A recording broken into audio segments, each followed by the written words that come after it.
Bismillahirrahmanirrahim. Assalamualaikum warahmatullahi wabarakatuh. Selamat pagi teman-teman SMP IP Baitus Salam. Apa kabar semuanya? Mudah-mudahan tetap sehat, selalu dalam lindungan Allah Subhanahu wa taala. Teman-teman tetap menjaga iman dan imunnya ya di tengah-tengah pandemi seperti ini. Alhamdulillah, masya Allah. Sekarang kita masih dipertemukan di hari ketiga MPLS ya teman-teman. Kita patut banyak bersyukur kepada Allah Subhanahu wa taala karena atas segala rahmat hidayahnya, atas segala nikmat-nikmatnya, kita masih bisa mengikuti pembelajaran ini. Nah, teman-teman, perkenalkan sebelumnya nama Ibu Fadia, Ibu guru di SDIP Baitus Salam, mengajar di kelas 1. Pada kesempatan kali ini, insya Allah Ibu Guru akan membahas mengenai bagaimana cara belajar efektif. Nah, mungkin teman-teman semua ada yang sudah tahu apa sih itu belajar efektif. Nah, teman-teman, belajar efektif itu adalah cara belajar yang tuntas, cara belajar yang memang berkesinambungan, cara belajar yang teratur, yang tentunya dari pembelajaran tersebut itu bisa memberikan kita pemahaman, kecerdasan, perubahan kualitas diri, perubahan perilaku yang tentunya setelah belajar bisa lebih baik lagi, dan dari pembelajaran tersebut kita bisa mengaplikasikannya di kehidupan sehari-hari. Atau ada lagi pendapat yang lain bahwa pembelajaran efektif itu cara belajar yang sesuai dengan hati kita. Misalnya sesuai dengan waktunya, waktu yang kita inginkan, tempatnya, dan lain sebagainya. Dan ada juga yang berbicara efisiennya. Efisiennya itu apa sih? Bahwa efisien itu bagaimana kita meminimalkan usaha namun memaksimalkan hasil. Misalnya dari waktunya kita diminimalisir. Tidak terlalu lama dalam belajar, tapi hasil yang kita dapat itu bisa maksimal. Nah, tentu teman-teman sekalian mungkin pernah menemukan orang yang ia belajarnya sebentar, tapi mampu memahami berbagai macam materinya, mampu memahami ilmu-ilmu yang sudah dipelajarinya. Nah, mungkin saja ia telah mengenali dirinya sendiri, bahwa ia tahu bagaimana sih cara yang efektif menurut dirinya. Dan yang patut teman-teman ingat bahwa dalam belajar itu tidak ada yang namanya orang pintar dan orang bodoh. Yang ada hanyalah apakah mau belajar atau tidak, atau mau rajin atau malas. Nah, tinggal teman-teman pilih apakah mau jadi orang yang rajin atau malas, ataukah memang bersungguh-sungguh atau tidak. Itu yang membedakannya. Jadi Allah sendiri telah memberikan kita penglihatan, pendengaran, kemudian hati untuk mempelajari ilmu-ilmunya Allah gitu. Dan Allah pun sudah menciptakan kita dengan sebaik-baiknya. Makanya tidak ada yang namanya orang yang pintar dan orang yang bodoh. Baik, langsung saja barangkali bagaimana sih cara belajar yang efektif yang dari pembelajaran itu bisa memberikan kita pemahaman, bisa memberikan kita perubahan tingkah laku ke yang lebih baik lagi. Yang pertama, teman-teman, tentu ada adabnya ketika berilmu. Nah, jadi yang pertama, teman-teman kenali adab dalam berilmu. Adab dalam berilmu itu apa saja ya? Ada beberapa, teman-teman. Yang pertama tentu niat. Jadi setiap teman-teman akan melakukan amalan apapun, baik itu sifatnya keagamaan atau keduniaan, teman-teman itu sesuai dengan niatnya gitu. Mungkin teman-teman tidak asing lagi dengan sabdanya Rasulullah Shallallahu Alaihi Wasallam, hadis riwayat Muslim, innamal a'malu bin niat. Sesungguhnya setiap amal perbuatan ya tergantung terhadap niat kitanya sendiri. Apakah amalan itu baik atau tidak itu tergantung niat kita sendiri gitu. Lalu apa sih yang menjadi niat teman-teman dalam belajar? Apakah karena mengikuti teman-teman yang lain, sama-sama sekolah, ataukah karena disuruh oleh orang tua, ataukah karena pemerintah mewajibkan kita belajar selama 9 tahun atau bahkan sampai 12 tahun. Tentu itu adalah niat-niat yang memang baik, namun belum tepat, teman-teman.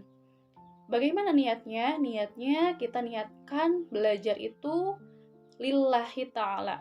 Kita niatkan karena Allah subhanahu wa ta'ala. Karena ingin mendapatkan ridhonya Allah subhanahu wa ta'ala. Jadi, niat teman-teman jangan yang lain-lain. Jangan karena disuruh oleh orang tua. Jangan karena ingin pintar pun, itu belum tepat niatnya. Niatnya kita lillah, karena Allah, agar Allah ridho terhadap diri kita. Karena teman-teman, orang-orang yang berilmu itu Allah akan angkat derajatnya. Yang pertama adalah niatnya lillah. Nah, yang keduanya adalah berdoa. Setelah teman-teman sholat fardu, atau ketika misalnya teman-teman sedang belajar, atau misalnya mau belajar, tentu Islam sudah mengajarkan kita berdoa.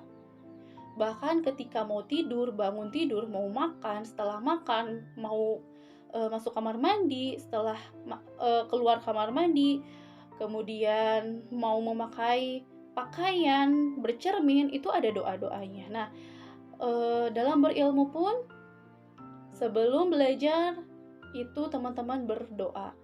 Barangkali teman-teman sudah tahu ya bagaimana doanya. Salah satunya itu Rabbi zidni ilman warzuqni fahman. Ya Allah, berikanlah saya ilmu, berikanlah saya pemahaman. Karena bagaimanapun ilmu itu datangnya dari Allah gitu. Nah, jadi berdoa teman-teman. Jangan lupa berdoa dalam menuntut ilmu. Mudah-mudahan Allah mudahkan dalam memahami segala materi-materi dalam pembelajarannya. Dan tidak lupa juga teman-teman, dalam berdoa ini kita meminta doa untuk kepada orang tua. Maksudnya kita meminta doa kepada orang tua kita, karena Allah sendiri sudah memberikan hak terhadap orang tua kita, bahwa ketika orang tua kita berdoa untuk anak-anaknya, insya Allah diijabah. Dan tentunya teman-teman sudah tahu barangkali ridhollahu fi ridhol walidain. Jadi ridhonya Allah itu adanya di ridho orang tua. Kita meminta ridho terhadap orang tua dulu. Semoga Allah memudahkan kita dalam menuntut ilmunya. Gitu. Jadi yang kedua adalah jangan lupa berdoa. Dan yang ketiga, adab dalam menuntut ilmu adalah sungguh-sungguh, teman-teman. Nah, kita harus bersungguh-sungguh dalam kebaikan. Kita harus mengazamkan diri, bertekad bahwa kita harus bisa menjadi orang-orang yang berilmu. Tentu teman-teman sudah tahu sendiri, barangkali banyak sekali ilmuwan-ilmuwan muslim, penemu-penemu muslim. Bahkan zaman dulu pemimpin-pemimpin muslim itu masih muda, teman-teman. Di usianya yang masih muda, mereka sudah mampu berilmu, sudah mampu belajar Al-Quran, sudah menghatamkan hafalan Al-Quran, kemudian sudah mampu untuk menjadi seorang pemimpin yang memimpin pasukan untuk melawan orang-orang kafir gitu. Nah, jadi teman-teman di masa muda ini jangan menganggap bahwa saya masih muda. Tidak, teman-teman. Jadi kita manfaatkan mumpung kita masih muda, ayo belajar dengan sungguh-sungguh. Main gamenya di waktu ya cukup misalnya 30 menit saja dalam sehari, bermainnya di waktu, belajarnya sungguh-sungguh. Karena teman-teman, kata Rasulullah SAW bahwa ada dua orang yang tidak pernah kenyang. Yang pertama adalah orang yang rakus terhadap ilmu dan ia tidak pernah kenyang terhadap ilmu tersebut. Dan yang kedua adalah orang yang tidak pernah kenyang terhadap dunia. Orang yang rakus terhadap dunia. Nah, jadi teman-teman silahkan pilih. Mau menjadi yang mana? Apakah yang rakus terhadap ilmu ataukah rakus terhadap dunia? Tentunya yang bermanfaat untuk kita adalah ilmu, ya teman-teman. Itu yang ketiga. Yang keempat adalah teman-teman jauhi maksiat. Ya, jauhi maksiat. Kenapa? Agar ilmu itu bermanfaat, agar ilmu itu barokah, teman-teman jauhi maksiat. Karena ketika kita berbuat maksiat, teman-teman, otak itu menjadi sulit dalam memahami pembelajaran. otak itu menjadi sulit dalam berkonsentrasi. Jadi hindari maksiat ya teman-teman. Kemudian yang kelima adalah dalam menuntut ilmu teman-teman jangan sombong. Karena Rasulullah Shallallahu Alaihi Wasallam bersabda bahwa ada dua orang yang tidak belajar ilmu, yaitu orang yang pemalu dan orang yang sombong. Jadi orang yang pemalu dan orang yang sombong itu, walaupun ia belajar, Rasulullah menganggap bahwa ia tidak belajar ilmunya. Nah, adab yang keenam yaitu teman-teman menghargai guru. Menghargai guru itu misalnya menyimak pembelajaran ketika guru sedang menerangkan. Kemudian kita menghormati guru, tidak mencelaknya, tidak mengetes dengan segala pertanyaan-pertanyaan yang misalnya tujuannya coba ibu guru ini bisa nggak ya menjawab pertanyaan ini. Nah, itu tidak boleh. Jadi agar ilmunya barokah, teman-teman hargai gurunya juga. Nah, itu adalah beberapa adab-adab dalam berilmu. Jadi tadi cara belajar efektif itu adalah yang pertama, pelajari adabnya. Nah, sekarang yang kedua, apa sih cara belajar efektif itu? Yang kedua itu adalah teman-teman, kalau sekarang kita masih daring, tentunya kita bisa memilih tempat sendiri. Bagaimana tempat yang nyaman dalam belajar. Jadi misalnya teman-teman mempunyai suatu ruangan atau misalnya di kamar, teman-teman tata sedemikian rupa tempatnya agar nyaman untuk belajar. Kalau misalnya teman-teman nyamannya di atas kasur misalnya sambil tiduran, asalkan kita sudah berkomitmen ketika belajar tidak boleh ketiduran.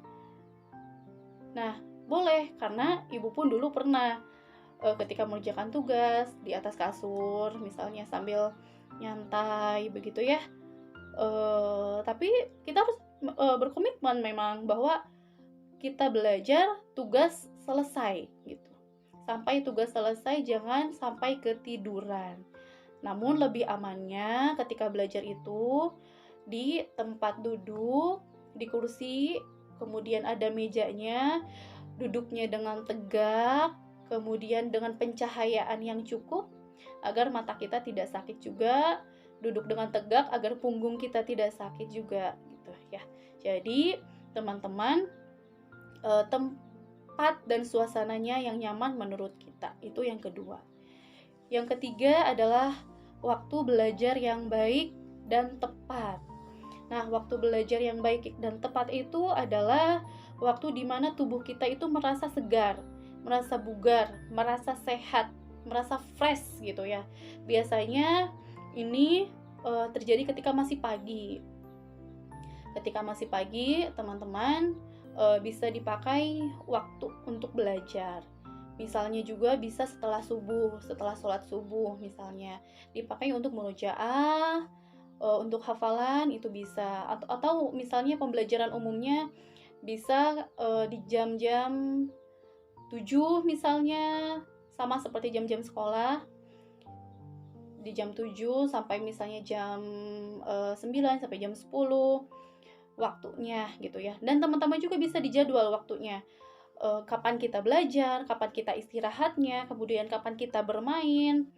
Nah, kita pun harus bisa mempunyai jadwal-jadwalnya sesuai dengan waktu yang memang enak ketika kita belajar gitu. Atau misalnya sore hari ketika kita sudah mandi sore misalnya, sholat asar, kemudian belajar. Karena pagi dan sore itu kan agak sunyi gitu ya, jadi enak untuk dipakai belajar. Tapi tentunya setiap orang itu mempunyai waktu yang nyamannya tersendiri. Jadi kenali diri teman-teman, bagaimana sih waktu yang nyaman untuk kita untuk belajar. Kemudian yang keempat adalah metode belajar. Menurut teman-teman itu enaknya bagaimana? Nah, metode belajarnya itu bisa saja mungkin dengan cara mendengarkan, dengan cara mencatat tulisan-tulisannya, mencatat ada catatan khusus, atau misalnya dengan cara audio visualnya bisa mendengarkan dan membaca juga gitu. Kalau misalnya ibu guru dulu itu harus dengan audio, harus bisa mendengarkan dan harus dicatat juga gitu. Kalau ibu. Tapi ada juga teman-teman mungkin yang hanya dengan mendengarkan, tidak usah dicatat, itu sudah bisa memahami materi gitu. Jadi kenali diri kita, bagaimana sih metode pembelajaran yang menurut kita itu nyaman juga, yang memang menurut kita bisa, oh ya nih, aku bisa memahami materi ini tuh dengan cara metode ini. Atau ada juga yang dengan hanya membaca buku ya udah paham gitu. Kalau ibu jujur saja dengan hanya membaca tanpa dijelaskan itu rasanya kurang bisa memahami gitu. Jadi ibu termasuk ke audiovisual teman-teman, harus membaca juga dan harus mendengarkan juga. Yang kelima adalah belajar disiplin akan waktu. Jadi tadi di poin ketiga, kita telah memilih waktu yang tepat, yang baik untuk kita belajar, sudah menentukan jadwal-jadwalnya. Nah, selanjutnya adalah kita harus bisa disiplin terhadap jadwal tersebut. Jadi, kita harus konsisten, harus istiqomah mengikuti jadwal yang telah kita buat. Kapan sih kita belajar? Ya belajar. Kapan kita bermain? Ya silahkan bermain. Kapan kita istirahat? Ya silahkan istirahat. Gitu ya. Jadi, kita harus benar-benar disiplin, bisa mengazamkan diri bahwa saya bisa untuk menjadi orang berilmu. Kemudian yang keenam, yang terakhir, yang keenam, yaitu teman-teman perbanyak minum air putih. Karena ketika belajar, tentu otak kita itu sangat bekerja keras, teman-teman. Otak kita itu membutuhkan asupan oksigen. Dan sumbernya dari mana? Dari air putih yang kita minum. Air putih itu bisa membantu mengasup oksigen kepada ke otak kita gitu, sehingga kita bisa konsentrasi ketika belajar, bisa fokus ketika belajar karena terpenuhi asupan oksigennya. Nah, kalau misalnya kekurangan cairan ketika belajar, kita akan mudah ngantuk, mudah pusing misalnya begitu. Jadi kalau misalnya di sekolah ada yang misalnya ketika guru sedang menerangkan kemudian teman-teman ngantuk, nah berarti itu kekurangan cairan. Jadi banyak-banyak minum air putih ya teman-teman. Nah, kita simpulkan di sini bahwa cara belajar efektif itu tadi ada 6. Yang pertama yaitu pelajari adab dalam berilmu. Kemudian yang kedua, pilih tempat yang nyaman, karena kalau daring kita bisa memilih tempat di rumah ya yang nyaman untuk belajar. Yang ketiga yaitu waktu belajar yang nyaman juga, waktu belajar yang tepat untuk kita juga. Yang keempat, metode belajar yang menurut hati kita nyaman juga.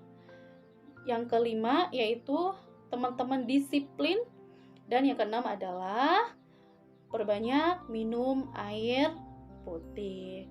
Nah, itu adalah tips-tips bagaimana cara belajar efektif ya teman-teman. Mudah-mudahan teman-teman bisa mengambil ibroh, bisa mengambil pelajaran dari tema MPLS kali ini, yaitu cara belajar efektif. Teman-teman bisa mengaplikasikannya dalam kehidupan sehari-hari dan mudah-mudahan berhasil ya teman-teman ya. Jangan bosan dalam belajar teman-teman masih muda, gunakan masa mudamu untuk hal-hal yang bermanfaat, karena ingat tadi bahwa pemimpin-pemimpin muslim, orang-orang ilmuwan-ilmuwan muslim itu mereka mampu memanfaatkan masa mudanya untuk hal yang baik. Mereka di waktu muda sudah bisa menguasai berbagai macam ilmu, sudah bisa menghatamkan hafalan Al-Qur'annya 30 juz. Bahkan Muhammad Al-Fatih di usia 8 tahun sudah hatam hafal Al-Qur'an, sudah menguasai berbagai macam bahasa. Kemudian Imam Syafi'i 7 tahun sudah bisa menghafal Al-Qur'an juga. Nah, untuk membantu teman-teman memahami pembelajaran yang lain, teman-teman jangan lupa pelajari, hafalkan Al-Qur'an. Karena insya Allah dengan kita menghafal Al-Qur'an, teman-teman akan mudah mempelajari ilmu-ilmu yang lain. Ya, cukup sekian barangkali teman-teman, dari Ibu. Mohon maaf atas segala kesalahannya apabila ada kata-kata yang memang menyinggung, ada kata-kata yang, kurang tepat, mohon dimaafkan. Kekurangan datangnya dari diri Ibu pribadi dan kelebihan datangnya dari Allah. Semoga teman-teman bisa mengambil manfaatnya. Wassalamualaikum warahmatullahi wabarakatuh.